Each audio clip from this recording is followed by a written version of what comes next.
हमें अपनी जिंदगी से क्या चाहिए? 2-4 लोग जो हमें समझे, प्यार भरी 2-4 बातें करे और हो सके तो जब जरूरत पड़े हमारे साथ रहे। ऐसे ही लोगों को तो हम कहते हैं द स्पेशल वन या फिर अपने लोग। बट क्या हो अगर तुम्हारे अपने लोग तुम्हें जज करना शुरू कर दे, तुम्हारे कमियों को सुधारने की जगह उनका मजाक बनाए। ऐसा ही कुछ होता है हमारे भोली के साथ। उसके अपनों ने उसे इग्नोर किया, उसे कमियों का मजाक उड़ाया। हम देखेंगे आज का चैप्टर क्लास 10 इंग्लिश का भोली। बट उससे पहले मैं हूं तुम लोगों का दोस्त और होस्ट बीवी। निकल चुका हूं स्टोरी टेलर बनने की जर्नी पे। एक्सपर्ट नहीं हूं बट वो चीजें करने का कोशिश कर रहा हूं जिससे मुझे अच्छा फील हो और तुम लोगों को ये स्टोरी मरते दम तक याद रहे। तो करते हैं शुरू। स्टोरी के कैरेक्टर्स के बारे में बात करते हैं। सबसे पहला और मेन कैरेक्टर सुलेखा, जिसे लोग भोली कहते थे। इंग्लिश में कहते हैं इसे सिंपलटन, जिसका मतलब होता है ऐसा इंसान जिसे आसानी से बुद्धू बना दिया जाए। फिर दूसरा कैरेक्टर रामलाल, भोली का पप्पा है और गांव का नंबरदार है। कह सकते हो गांव का सरपंच, जिसका काम था अंग्रेजों के लिए टैक्स कलेक्ट करना आम लोगों से। रामलाल के थे 7 बच्चे। 3 लड़के थे जिन्हें शहर में पढ़ने के लिए भेजा गया था और 4 लड़कियां थी। लगता है किसी ने रामलाल को ये चीज बताया नहीं कभी। देखिए, हमारी डीएम मैडम को देश की बढ़ती आबादी की बहुत चिंता है, इसलिए उनका मानना है कि 2 बच्चे मीठी खीर, उससे ज्यादा बवासीर। खैर, लड़कियों के बारे में बात करते हैं। बड़ी लड़की थी राधा, जिसका शादी हो चुका था। दूसरी लड़की थी मंगला, जिसका शादी फिक्स हो चुका था। तीसरी चंपा, जिसका शादी उसके बाद ही होना था। और सबसे छोटी थी हमारी भोली, जिसका असली नाम तो सुलेखा था, बट सब उसे मैंने बताया कहते थे भोली। अब तुम्हें शायद ये लग सकता है कि सुलेखा को सब लोग भोली क्यों कहते थे। क्या कोई प्रॉब्लम था उसके साथ? हाँ देखो, 3 प्रॉब्लम था। जब वो 10 महीने की थी तो बच्चों का जो खेलने वाला बिस्तर होता है ना, पालना या जो भी तुम कह लो, वहां से वो गिर गई थी, जिसकी वजह से उसके सर पे चोट मिला था और माना जाता है कि इसकी वजह से उसका जो ब्रेन का एक पार्ट है वो डैमेज हो गया था, मे बी। फिर जब वो 2 साल की हुई तो वो देखने में प्यारी थी, सुंदर थी, बट उसे होता है स्मॉल फॉक्स, जिसके कारण उसके चेहरे पे काले काले धब्बे हमेशा के लिए रह गए और जिसकी वजह से वो देखने में उतनी प्यारी, उतनी सुंदर नहीं लगती थी। और आखिरी चीज, जब वो बड़ी हुई तो उसके साथ एक प्रॉब्लम होता है यार, वो हकला के बोलती थी बातें। ये मुंह से सुपारी निकाल के बात कर रहे बाबा। इसके मुंह में पैदाइशी सुपारी है, ये तोतला है। और इन सारी चीजों से हमारा रामलाल हमेशा ही भोली को लेके परेशान रहता था कि ना भोली देखने में ठीक ठाक है और उसकी दिमागी हालत भी ठीक है नहीं। ये तो था कैरेक्टर्स के बारे में। कहानी में बढ़ते हैं। हमारी कहानी का शुरुआत तब होता है जब भोली 7 साल की थी।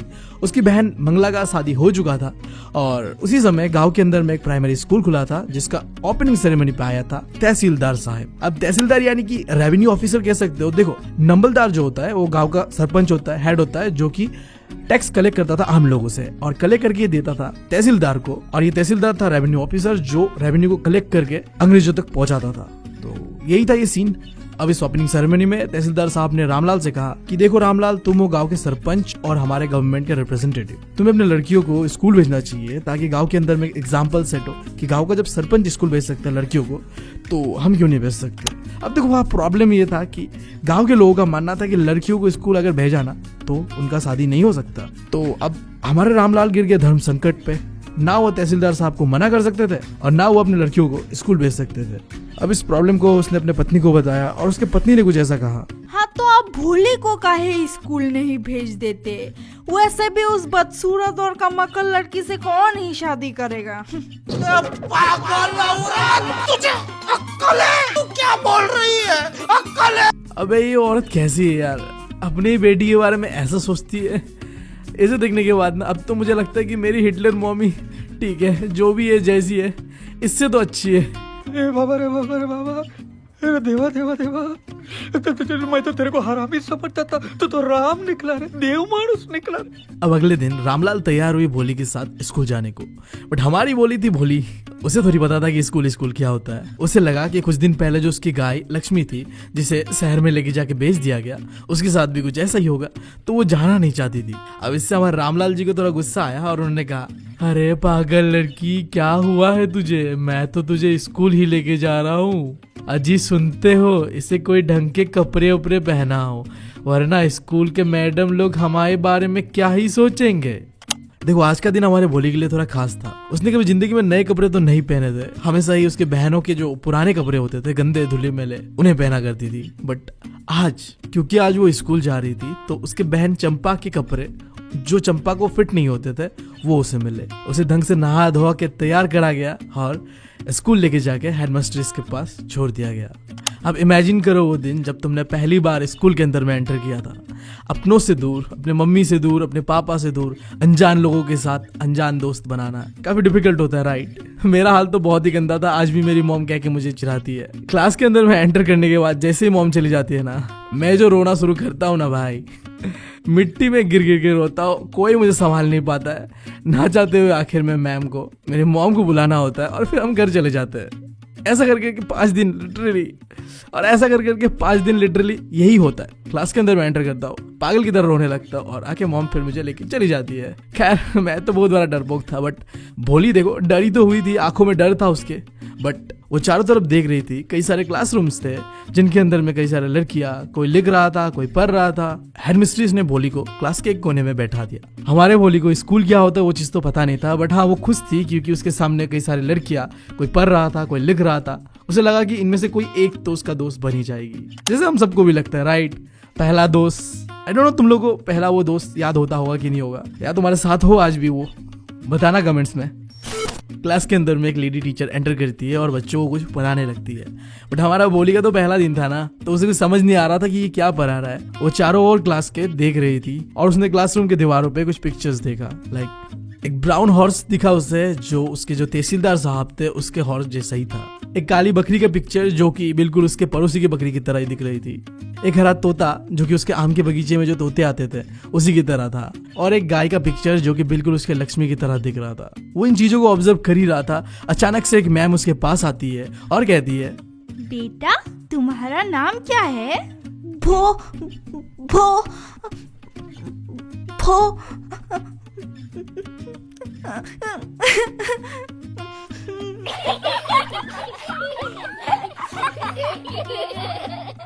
अब जो वो हकला रही होती है ना, तो क्लास के जो बच्चे थे वो उसके ऊपर हंस देती है। तुम्हें तो पता ही है ना, क्लास के बच्चे तो हरामी होते बात बात में यार दोस्तों का बेइज्जती तो करना है ना भाई। तो उसके साथ भी बेइज्जती हो चुका था, बट इसके वजह से वो रो देती है।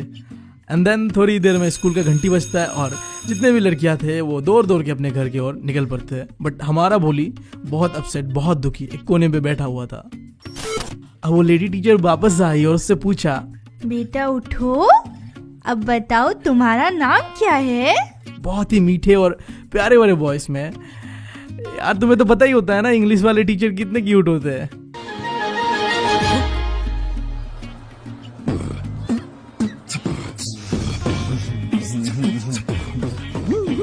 ऐसे तरीके से भोली के साथ कभी किसी ने बात नहीं किया था जिस तरीके से उस टीचर ने बात किया था, जिसकी वजह से हमारी भोली अंदर से अच्छा फील कर रही थी, कंफर्टेबल फील कर रही थी। क्योंकि तुम्हें तो पता ही है ना यार, अगर तुमसे कोई प्यार भरी बातें कर ले तुम कितना अच्छा फील करते हो, कितना कंफर्टेबल फील करते हो उसके साथ, राइट? भो भो भो भो भो हाँ हाँ बेटा कोशिश करो बोलने की, चलो चलो। भो भो भो भोली, बहुत अच्छा बेटा। अपने डर को दिल से निकाल दो और बोलने की कोशिश करो, फिर तुम भी सबकी तरह बोलने लगोगी। सही में? हाँ हाँ जरूर, लेकिन उसके लिए तुम्हें हर रोज स्कूल आना पड़ेगा। ये लो इस किताब को पढ़ना, इसमें कुत्ते, बिल्ली, भेड़, बकरियों का पिक्चर्स है और उसके साथ नाम भी है। तुम 1 महीने में इस किताब को खत्म करो, फिर मैं तुम्हें इससे भी बड़ी किताब दूंगी और फिर तुम उसे भी कंप्लीट कर लोगे, फिर मैं उससे भी बड़ी किताब दूंगी। ऐसे करते करते तुम गांव की सबसे पढ़ी लिखी लड़की बन जाओगी और फिर तुम बिना डरे बोलने लगोगी। so cute! भाई यार ऐसी टीचर तो मैं भी डिजर्व करता हूँ। इतनी अच्छी टीचर कैसे ही हो सकता है कोई। मुझे मेरी क्लास 12 की इकोनॉमिक्स मैम का याद आ गया। नई नई पोस्टिंग हुई थी उसकी। प्री बोर्ड तो तुम्हें पता ही है बेकार का होता है, कोई काम तो होता नहीं है प्री बोर्ड का, और मैं पढ़ा भी नहीं था उस समय, तो मैंने लेटर लिख के दे दिया था मैम को। उसके बाद बहुत ज़्यादा सीन हो गया था। इस वीडियो में बात नहीं करते उसके बारे में, किसी और वीडियो में बात करेंगे। हम बढ़ते स्टोरी पे। पता नहीं मैं ऐसी चीज़ें क्यों ही करता हूँ, बट उस समय मोटिवेशन आ जाता है यार, समझो। खैर स्टोरी पे बढ़ते हैं। अब उस दिन के बाद समय बीतता है। जो एक समय गांव हुआ करता था अब वो छोटा एक शहर बन चुका है। गांव के अंदर में जो प्राइमरी स्कूल हुआ करता था अब वो हाई स्कूल बन चुका है। और एक ऐसे ही रात को विशंबर अपने पत्नी से ये डिस्कस कर रहा होता है, क्या हमें विशंबर का प्रपोजल एक्सेप्ट करना चाहिए? हाँ तो इसमें सोचने की क्या बात है, हाँ कर दीजिए। इससे अच्छा रिश्ता कहाँ ही मिलेगा हमारी भोली को। पति का इतना बड़ा दुकान है, अपना घर है, सुना है हजारों रुपया बैंक में है, और साथ ही साथ दहेज तक नहीं ले रहे। पर वो तो मेरे ही उम्र का है, ऊपर से वो लंगड़ा भी है। उसकी जो पहली पत्नी थी उसके बच्चे भी बड़े बड़े हो चुके हैं। हाँ तो इसमें क्या है, 45 हो या 50, लड़कों का कोई शादी करने का एज नहीं होता। वैसे भी हम बहुत खुशकिस्मत है कि वो दूसरे गांव का है, उसे तो पता भी नहीं है हमारी भोली के मुंह में दाग धब्बे है, और वो दिमाग से भी कम अकल है।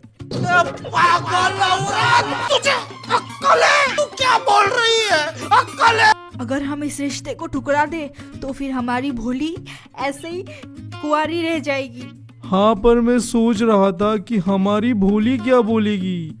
वो क्या बोलेगी, वो तो गूंगी गाय जैसी है। अब ये सारी बातें जो रामलाल अपनी पत्नी के साथ कह रहा था, घर के कोने में बैठे भोली ये सारी चीजें सुन रही थी।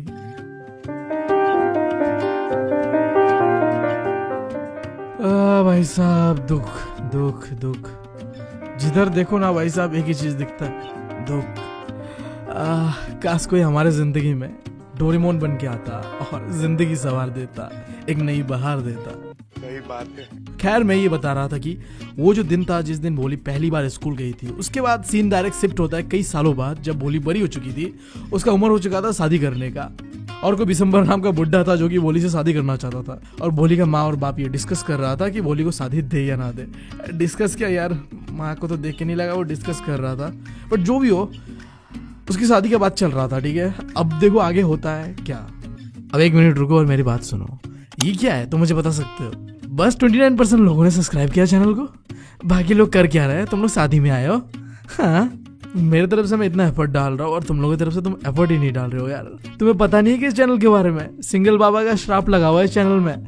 जो भी आज तक बिना सब्सक्राइब करके गया है ना, वो सिंगल ही मरा है। मुझे देख लो यार। देखा आपने लापरवाही का नतीजा है। मैं मजबूर था बट तुम नहीं हो, तो सब्सक्राइब जरूर करना चैनल को। अब कुछ दिन बीतते हैं और वो दिन आता है जब अब भोली का शादी होने वाला था बिशंबर नाथ से, वही बुड्ढा। क्या कहूँ यार।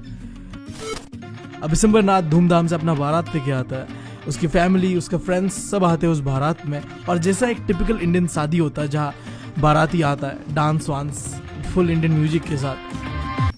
मुझे एक चीज बताओ, 50 साल का ये बुड्ढा इस उम्र में जहाँ उसे केदारनाथ जाके अपने पापों के प्रायश्चित करना चाहिए, इस उम्र में उस बुड्ढे को जवानी चढ़ा हुआ है, शादी करने आया हुआ है। भाई धूमधाम क्या चल रही है यार। और ये सारी चीजें देख के रामलाल काफी खुश था, बट उसकी जो बहनें थी ना, वो इतना धूमधाम से शादी हो रहा था भोली का, ये चीज देख के थोड़ा जलस फील कर रहा था। अब दूल्हा मंडप पे तैयार था, पंडित जी ने कहा बुलाइए लड़की को, और हमारी भोली लाल कपड़े, लाल साड़ी, लाल दुपट्टे में मंडप पे आ चुकी थी। अब बिशंबर के पास ही बिशंबर का एक दोस्त खड़ा हुआ था जिसने बिशंबर से कहा, भाई बंदी आ चुकी है, शादी नहीं करना क्या तेरे को? वरमाला पहना, नहीं करना है तो भाई मैं कर लेता हूँ। अब किसी ने भोली का घूंघट थोड़ा उठा दिया ताकि वरमाला पहनाने में आसानी हो, बट जैसे ही उठाया तो बिशंबर का चेहरा देखने लायक था। चेहरे में जो काले धब्बे थे वो बिशंबर नाथ ने देख लिए थे। अब वो उससे शादी नहीं करना चाहता था। उसके दोस्त ने कहा, भाई रहने दे, कर ले, तू भी कौन सा जबान है, कर ले। बट बिशंबर नाथ भोली के चेहरे पे ये काले धब्बे देखने के बाद उसे शादी नहीं करना चाहता था। अब बिशंबर नाथ एक ही शर्त पे शादी करता, अगर उसे 5,000 रुपया दहेज पे मिलता तब। अब जैसे ही बिशंबर नाथ ने ये चीज कहा, रामलाल ने अपने पगड़ी उतार के उसके पैरों पे रख दिया। देखो, एक बेटी का बाप का सबसे बड़ा इज्जत उसके पगड़ी में होता है। अब जब वो उठा के उसके सामने रख देता है और हाथ फेरा के ये कहने लगता है कि मेरे पास 2,000 रुपया, ये ले लो और शादी कर लो। बट बिशंबर नाथ तैयार नहीं था इस चीज से। उसने सीधा कह दिया, या तो 5,000 रुपया दो या हम वापस चले जाएंगे। बाप के पास कोई ऑप्शन थोड़ी होता है। अब कैसे तैसे वो मैनेज करता है और 5,000 रुपया उसके पैरों पे फेंक देता है। अब जैसे बिशंबर नाथ को पैसे मिलते हैं, बिशंबर नाथ एक लालची और हैवानियत भरे चेहरे से हंसी देता है और शादी के लिए तैयार हो जाता है। अबे साले, अब मुझे समझ में नहीं आ रहा भाई, इस 50 साल के बुड्ढे को किस बात के 5,000 रुपए चाहिए शादी करने के लिए, वो भी जवान लड़की को यार। मतलब भाई सुन, मैं बता रहा हूँ तेरे को, तेरा जो ये चेहरा है ना, इसे मैं अगर प्रिंट आउट करके लेके जाके समोसे की दुकान में भी जाऊँ ना, भाई वो समोसा वाला तेरा चेहरा देख के मुझे 2 समोसा तक नहीं देगा भाई। समझ रहा है ना? तेरा चेहरे का कीमत 2 समोसे का है और तू साले दहेज मांग रहा है। अरे बाप रे, ये तो धोती खोल रहा है। अब जैसे बिशंबर भोली के गले पे वरमाला पहनाने वाला होता है, भोली उसे रोक देती है, जिस वजह से वो वरमाला सीधा जाके उस मंडप के अंदर में जो आग था उसके अंदर गिरता है। और पहली बार अब भोली ने ऐसा कुछ कह दिया था जिसके बारे में उस शादी में आए हुए किसी ने भी एक्सपेक्ट नहीं किया था। पिताजी, आप पैसे वापस ले लीजिए, मैं इस इंसान से शादी नहीं कर रही। उस शादी में आए जितने लोग थे, चाहे वो भोली का बाप हो, माँ हो, भोली का बहन या भाई या पड़ोसी रिश्तेदार, सब वो देख के सदमे में थे कि कैसे भोली बिना अटके बिना रुके बोल पा रही है। और इसी बीच भोली का बाप ये कहता है, भोली कम से कम हमारे इज्जत के बारे में तो सोच। आपकी इज्जत की खातिर ही तो मैं इस बूढ़े और लंगड़े इंसान से शादी करने जा रही थी, लेकिन ऐसे लालची और मतलबी इंसान को मैं अपना पति नहीं मान सकती। उस शादी में आए कुछ लोग फुसफुसा रहे थे भोली के बारे में कि कैसी बेशरम लड़की है। हाँ, कैसी बेशरम लड़की है। हम सब ने तो सुना था ये गूंगी गाय है, अभी देखो। हाँ आंटी, आप सबको ये लगता है ना कि मैं गूंगी गाय हूँ, इसलिए आप मेरा हाथ इस जानवर के हाथ में दे रहे थे, लेकिन अब मैं वो गूंगी गाय हूँ जिसने बोलना सीख लिया है। और कुछ सुनना चाहते हैं आप सब? अब देखो, भोली का ऐसा दुर्गा माँ का रुद्र अवतार देखते हुए हमारे विशंबर नाथ का तो फट गया था भाई। अब उसे पता चल चुका था कि अगर मैं और रुका ना तो अपने ही शादी में पेला जाऊंगा, तो उससे अच्छा मैं चला ही जाता हूँ। तो विशंबर नाथ ने अपना समझदारी का इस्तेमाल करते हुए पतली गली की ओर निकल दिया और रामलाल भोली से अब कहता है, पर बेटी अब तुम्हारा क्या होगा? अब ना कोई तुमसे शादी करेगा, अब क्या होगा तुम्हारा? पिताजी, आप चिंता मत करिए, आप और माँ जब बूढ़े हो जाओगे तो मैं आप लोगों का देखभाल करूंगी और मैं वही स्कूल में पढ़ाऊंगी जहाँ पे मैंने पढ़ना सीखा था, है ना मैम? अब ये सारा ड्रामा जो भी शादी का चल रहा था, ये कोने में बैठे हुए भोली का जो मैडम जो पहली बार उससे मिली थी, जिसने उसे बोलने के लिए इनकरेज किया था, वो एक कोने में खड़े होके ये सारी चीजें सुन रही थी। यस भोली, ऑफ कोर्स। और भोली की टीचर की आंखों में दिख रहा था वो खुशी, वो सेटिस्फेक्शन जो एक मास्टरपीस बनाने के बाद एक क्रिएटर फील करता है। लाइक देखो, कभी तुमने केक ट्राई किया है खुद से बनाने का, और बनने के बाद चाहे कैसा भी बनाओ तुम्हें खुशी फील होता है ना, कुछ ऐसा ही फील हो रहा था उसके टीचर को, क्योंकि अब भोली समझदार हो चुकी थी, बहादुर हो चुकी थी और उसने अब बोलना सीखा था, बिना डरे, बिना घबराए और बिना हकलाए। तो देखो, इस चैप्टर का मॉरल ऑफ द स्टोरी पूरी तरीके से वुमेन एजुकेशन की ओर था कि किस तरीके से एक लड़की जो बोल नहीं पाती थी, जिसे उसकी फैमिली समाज इग्नोर करता था, बट एजुकेशन मिलने के कारण उसने अपने आप को और समाज का जो सोच है उसे बदला। ये जो मैंने तुम्हें अभी स्टोरी फॉर्म में बताया, डिस्क्रिप्शन में चले जाओ, उसमें पॉइंट वाइज तुम्हें नोट्स मिल जाएगा। इतना छोटा, इतना क्रिप्श है कि तुम सोच भी नहीं सकते। साथ ही साथ कई सारे short and long questions and तुम्हारे प्रैक्टिस के लिए एक वर्कशीट भी दिया हुआ है, तो जरूर चेकआउट करना उससे। और हाँ, क्या तुम्हें पता है कि हमारा एक नया चैनल आ चुका है जहां हम पूरी तरीके से एनिमेटेड कंटेंट डाला करेंगे, जहां तुम देखोगे ज्यादातर मैं और मेरे सिस्टर का जो स्टोरी टाइम वीडियोस हम डाला करेंगे, और साथ ही साथ हम तुम लोगों का भी जो अच्छा एक्सपीरियंसेस है लाइफ के अंदर में या बुरा एक्सपीरियंसेस, उसे भी स्टोरी टाइम के तौर पे दिखाया करेंगे। बस तुम्हें जो ईमेल होगा उस चैनल पे, वहां जाके अपना जो भी स्टोरी है, अच्छा या बुरा, टाइप करके भेज देना है। क्या पता वो लकी विनर तुम हो। अगर हमें स्टोरी पसंद आ गया तो तुम्हारे स्टोरी भी हमें स्टोरी टाइम पे डाल सकते हैं। तुम्हें बस क्या करना है यार, लिंक डिस्क्रिप्शन में, चेकआउट कर देना चैनल को और सब्सक्राइब कर देना चैनल को। बाकी यार, जाने से पहले तुम लोगों से बस इतना कहना है, बहुत तकलीफ होती है जब आप योग्य हो और लोग आपकी योग्यता ना पहचाने। कर दो यार, तुम्हारे पैसे थोड़ी ना कट रहे, कर दो। अब अगर तुम लोग नए हो तो सब्सक्राइब करो, वो जो लाल वाला बटन है उसके साथ सूर्य नमस्कार करो या फिर अनुलोम विलोम, मुझे नहीं पता, बस क्लिक हो जाना चाहिए। अब मैं भी जा रहा हूं, मुझे बच्चों को गाली सिखानी है। बाय।